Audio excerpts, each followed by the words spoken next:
Cooker పేలింది, అప్పుడు ఇలా వచ్చేసింది కదా, ఇదంతా పేలిపోయింది. ఇందులో నాకేమో రైస్ మొత్తం ఇదంతా పడిపోయింది మంట.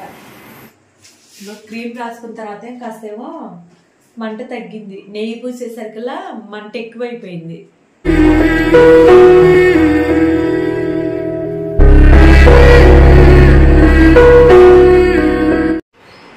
అందరికీ సంక్రాంతి శుభాకాంక్షలు అండి. పండుగ అందరూ సంతోషంగా చుట్టాలతో అందరితో కలిసి పప్పలు వండుకుంటా సంతోషంగా ఉండాలని కోరుకుంటున్నా. కుక్కర్ పేలింది, అప్పుడు ఇలా వచ్చేసింది కదా, ఇదంతా పేలిపోయింది. ఇందులో నాకేమో రైస్ మొత్తం ఇదంతా పడిపోయింది మంట. ఇదంతా ఇదైపోయింది కదా, ఈ చేతికి ఒకటి, ఇప్పుడేమో దెబ్బ తగిలింది. ఇప్పుడు వచ్చేసి ఇదంతా పేలిపోయింది. ఆ రైస్ మొత్తం బయటకు వచ్చేసి స్టవ్ ఎక్కడ ఉంది, అమ్మ ఏడు నుంచి ఉంది ఎగ్జాక్ట్ గా. ఏడు నుంచి ఉంటే ఇది పేలిపోయి కుక్కర్ ఏడబడింది. ఇంకా మూత కూడా ఓపెన్ చేయాల, కుక్కర్ ఏడబడింది. ఇదంతా చూడండి, ఇల్లు తోడుస్తున్నాను నేను అప్పుడు. ఇది అమ్మ ఇల్లు తోడుస్తుంది అప్పుడు. ఇంకా ఇదంతా పేలిపోయింది, అసలు మొత్తం పేలిపోయి ఇదంతా పడిపోయింది. అసలు అసలు అదృష్టం లేచిన మంచిది అయిపోయింది. ఇక్కడితోనే అయిపోయింది. ఇక్కడ ఒక చోట కాడ ఈ చేతి కంటే తక్కువ కనిపిస్తుంది లేదు మీకు, రెడ్డిస్ వచ్చేస్తుంది. ఇక్కడే ఎక్కువ ఇదంతా చెవుల్లోకి వెళ్ళింది, ముక్కుల్లోకి ఇలాగా వెళ్ళిపోయి మంట వచ్చేస్తుంది బాగా రైస్. ఇక్కడేమో ఇదిగా ఉంది బాగా ఫుడ్, అదంటే చూపించలేదు.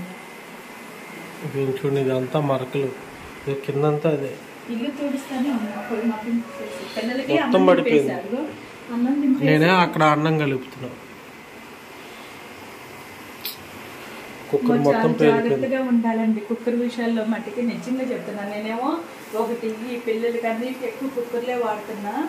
నిజంగా చాలా జాగ్రత్తగా ఉండాలి. ఇప్పుడు బాగా భయం ఏర్పడిపోయింది. ఇంత రకంగా ఎప్పుడు పేలలేదు నాకు, ఇదే ఫస్ట్ సారి. ఇది చిన్న కుక్కర్ కాబట్టి సరిపోయింది. పెద్ద కుక్కర్ అయ్యి ఉంటే అసలు అబ్బో. ఇంకా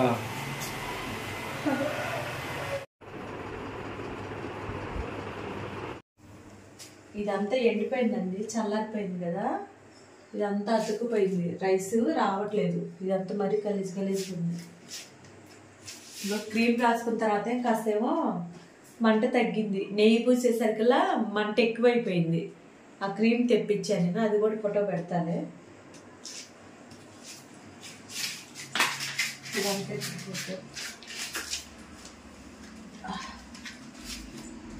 దాంట్లో అతుక్కుపోయింది బాగా.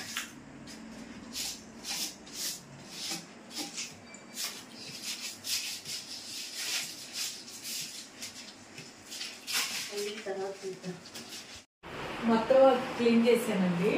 ఇంకా పైన కొంచెం అది చాలా వరకు రాలిపోయా, కానీ అదైతే రాలేదు.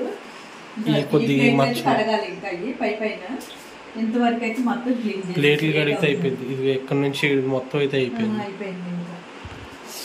ఇంకా స్టవ్ అంతా క్లీన్ అయిపోయింది. లబ్బరి ఇది అయిపోయి పేలింది. ఇలా ఇందులోకి వచ్చేసింది లబ్బరి. అదే కుక్కర్ చిన్నదే, ఇంక పెద్దగా అవ్వలేదు.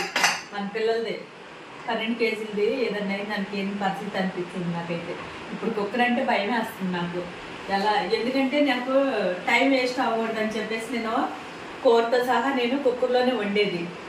చికెన్ కర్రీ అని ఏదైనా సరే నేను కుక్కర్లోనే వండుతాను. ఏ కర్రీ అయినా సరే చిక్కుడుగా కూరతో సహా. మళ్ళీ నా అంటే త్వరగా అయిపోద్ది అని చెప్పేసి నేను దాని మీద పెట్టేస్తాను. మనం ఇంటి దగ్గర ఉండేవాళ్ళం కాదు కదా, దాని గురించి నేను అలా చేస్తున్నా. అది అలవాటు అయిపోయింది నాకు. నేనేమో లబ్బరి అని నేను చెక్ చేసుకోవాలా. నేను ప్రతిసారి నేను చూసుకుంటానే ఉంటా. ఏదైనా పాడైనా కూడా తెప్పించుకోవటం అలాగా. ఈసారి నుంచి జాగ్రత్తగా ఉండాలి. అసలు వాడాలా వద్దా అని ఆలోచిస్తున్నా. ప్రతిసారి కుక్కర్ పేలటం అంటే ఈ రకంగా పేలలేదు నాకు. ఇలాగా ఇది వచ్చేసేసి అలాగా బాగా సౌండ్ అయితే అమ్మన్న వచ్చేసి నేను ఆపేదాన్ని. ఈ రకంగా అయితే ఎప్పుడూ రాలేదు. ఇదే ఫస్ట్ సారి. మళ్ళీ ఇదే లాస్ట్ అవ్వాలి. ఇంక నేను లేకపోతే కుక్కర్లే వాడటం మానేస్తాను. ఇంకో ఇక్కడ లైట్గా బబ్బులు వచ్చేసింది. ఆ క్రీమ్ ఇప్పుడు కొంచెం వాటర్ మెడికల్ షాప్ నుంచి తెప్పించారండి క్రీము. అది రాసిన తర్వాత కాస్త మంట తగ్గింది నాకు. వీటిలో గొడుగు లైట్గా వచ్చేసింది. అప్పుడే కాస్త మంట ఆగింది. ఆ మంట కాస్త తగ్గిన తర్వాత పని చేసుకున్నాం మళ్ళీ. అందరికీ సంక్రాంతి శుభాకాంక్షలు అండి. పండుగ అందరూ సంతోషంగా చుట్టాలతో అందరితో కలిసి పప్పలు వండుకుంటా సంతోషంగా ఉండాలని కోరుకుంటున్నా. కనీసం నేను రెడీ కూడా అవ్వలేదండి. ఎందుకంటే ఈ వీడియో వచ్చేసి నేను భోగి రోజు చేస్తున్నా, నేను రేపు పండుగ రోజు వదులుతా ఈ వీడియో వచ్చేసి. ఇంకా నా వల్ల కూడా అవుతుంది, నేను రెడీ అయ్యి మంచిగా చేసుకున్నాలే పండుగ అనుకున్నా నేను. ఈసారి పండుగ లేదు అంటే పండుగలు అసలు నేను ఏం చేయను, కానీ అందరితో పాటు చేద్దాంలే ఒక ఆనందంగా ఉంది. కాస్త నేను సంక్రాంతి అన్న చేద్దాంలే, పప్పులు అవన్నీ ఎవరి చేతను వండించుకుందాం, ఎందుకంటే నా పప్పులు వండటం కూడా రాదు, వండించేసుకుందాంలే ఇంటి దగ్గర ఉండేసి కాస్త అని అనుకున్నా నేను. అంతే ఈ లోపల ఇవన్నీ జరిగినాయి. అందుకని పప్పుల్లో ఏమిలో ఏమి వద్దు, పొయ్యి కాడ కూర్చోవాలన్నా కూడా భయం అవుతుంది.